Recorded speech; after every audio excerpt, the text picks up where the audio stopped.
Sample chapter from Timberwolf by Tom Julian. The Descent.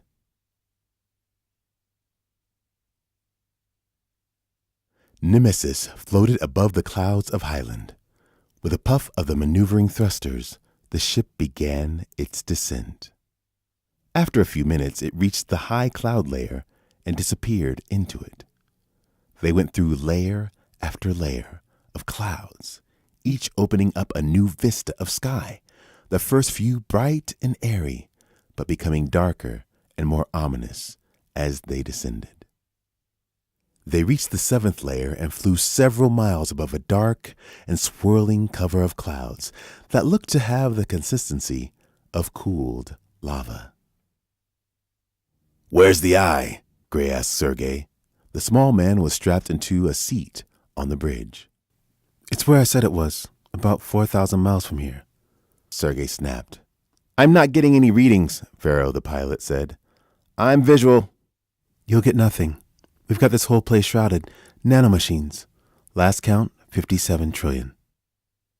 The ship could make 4,000 miles within the atmosphere in about an hour, but Gray knew Sergey had put them this far away from their target to delay them. He expected this type of behavior from Sergey, like he had expected him to take him on a circuitous route to get to Highland in the first place. He filed it away. Gray's patience was quickly reaching its limit. The consistency of the cloud layer changed as they got closer to their target. It looked jagged and pebbled now. Pillars of clouds rose up like slow-motion geysers, sometimes twisting over and creating arcs. Pharaoh banked and maneuvered around them, pressing everyone on the bridge into their seats. The pilot slowed when they were 200 miles out. Lightning cracked below them. Giant living gas-bag creatures like floating octopi the size of small islands rose out of the clouds and reached out for Nemesis with their tentacles. They never got close and slipped back down below the cloud line. Below them now was the eye, a circular area that the cloud layer channeled around. "It has a 6-mile radius," Pharaoh estimated. The pillar of clear air descended all the way to the surface of Highland. Pharaoh brought the ship to a hover halt over the center of the eye. More gas-bag creatures, these like crabs attached to giant air bladders, came through the cloud wall at the edge of the eye and leaped out hopelessly at Nemesis before floating back upwards. Darkness engulfed the bridge as the ship descended below the lip of the eye. "Starboard, 18 degrees, Pharaoh announced, making a correction. 17 miles down. No structures. There's a mountain." "Eye of the storm?" Gray turned and smiled at Sergey. The small man simply looked out the window like a commuter who had come this way 1,000 times before. "Jesus, I've got a face in the cloud wall!" Pharaoh kicked back on the maneuvering thrusters, turning the ship. Outside there was indeed a giant, wretched face made from clouds and twisting its head to track them. As the ship turned, other faces appeared, some smiling mockingly, some disintegrating in agony before them. Sergey was grinning. "It's just the nanomachines in the clouds. It's the same stuff that's blocking all your scans. Let's just say you're not exactly welcome." Nemesis continued its descent to the bottom of the eye, landing skids extending. It settled into a space near an outcropping with its nose pointed toward a massive door in the side of a sheer mountain face. Gray came out of his chair and pressed up close to the windscreen. "We're here." Sergey clapped slowly and without sincerity. "There's a chance to step away. I promise. None of you will survive in there." Gray didn't turn to him. "You're a bastard of little faith." The others stayed in their chairs, unnerved and unwilling to look outside. Gray took in the mountain face, maybe a mile high, looming above them. He felt a twinge in the pit of his stomach. He searched for his own faith, for the tap on the shoulder from the Almighty he had heard so much about. Nothing. "Let's get out there," Gray said, throwing his own doubt aside. "No time to waver." Less than an hour later, the crew filed out of Nemesis onto the surface of Highland. First came Gray, Sergey, and Izabek, then Warner with a human crew, and then Michael, leading the Phalian. The lizard warriors, wary and hissing, The air was surprisingly fresh and Earth-like, not like some unbalanced colony world with terraforming towers straining against the elements. White dust, similar to that found on the surface of the moon, covered everything. They unloaded in silence, taking in the vast emptiness of the place. The only sound, the squeak of their boots on the dust. The men's armor auto-camouflaged to match the pale surroundings, making them seem ghostly and transparent. In the distance, the cloud wall of the eye spun slowly and noiselessly around them. They descended through it, but being in the center of the eye defied logic.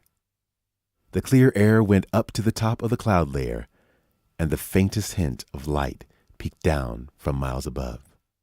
"It's like we're inside a tornado or something," Warner said as he took the place in. There was no wind, and not even a hint of a breeze. Wrath and Thomas were the last to exit the ship. The beast shrieked as he touched familiar terrain. An uncomfortable laughter came out of the men as they watched Wrath dig heartily into the ground. They walked the 500 yards to the door inside the rock face. It was wooden and 20 feet tall and looked like something from a medieval castle. Gray assumed it was locked and that Sergei wouldn't be forthcoming with the key. "Thomas, have Wrath open it." "No, it's not locked. Just pull the levers," Sergei said. "You know how much it costs to put in a wooden door?" Gray rolled his eyes. 2 men pulled down on large levers near the hinges, and the door opened with a groan. The party entered single file and tentative.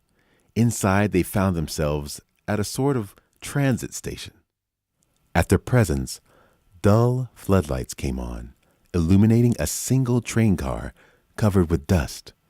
Tracks barely visible under the dust curved off into the distance. As their eyes adjusted, the party couldn't help but look up. "God damn!" Warner exclaimed. Beyond the train, a pile of wrecked spaceships towered 1,000 feet high. Spidery maintenance machines tending to the heap turned their glowing green eyes towards them for a moment and then went about their business. Amongst the wreckage were huge white columns. Gray followed them with his eyes, expecting to see a ceiling, but the columns disappeared into a murky blackness. "What's with the dust?" he asked Sergei. "It rains the dust, shakes off the ceiling." Sergei motioned to the train. "That will take us in." He touched the side of the train, which came to life with an electric buzz, and the party boarded.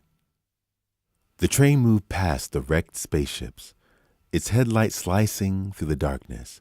More spidery machines peered out at them from behind the pillars. Occasionally, floating robots moved by overhead. "What is this place?" Gray asked Sergei. "It's our boneyard. Those ships belong to people like you. People we caught with their hands in the cookie jar." "You didn't catch us. We caught you. Are we the first to see it?" "The first against our will," Sergei admitted.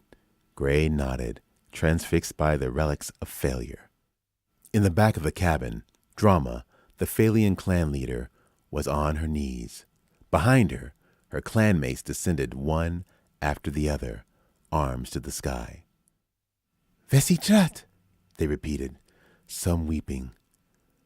"What are they saying?" Gray asked Michael. "You're seeing something rare. These Phalian are scared as hell," Michael said. "They're telling their god that if she wants to take them right now, that's fine. They don't have to take one step farther." Gray nodded, looking over to the men. Every one of them, even Warner, traced the believer mark on their foreheads. Before he knew it, he was doing it. Gray was tracking the mark as well. Sergei caught him. "Don't bother praying. We're blocking the signal." The small man turned back to the window, watching the mountain of wreckage taper off. Ahead of them, at the terminus of the track, was another door in a rock face. This one bigger than the last.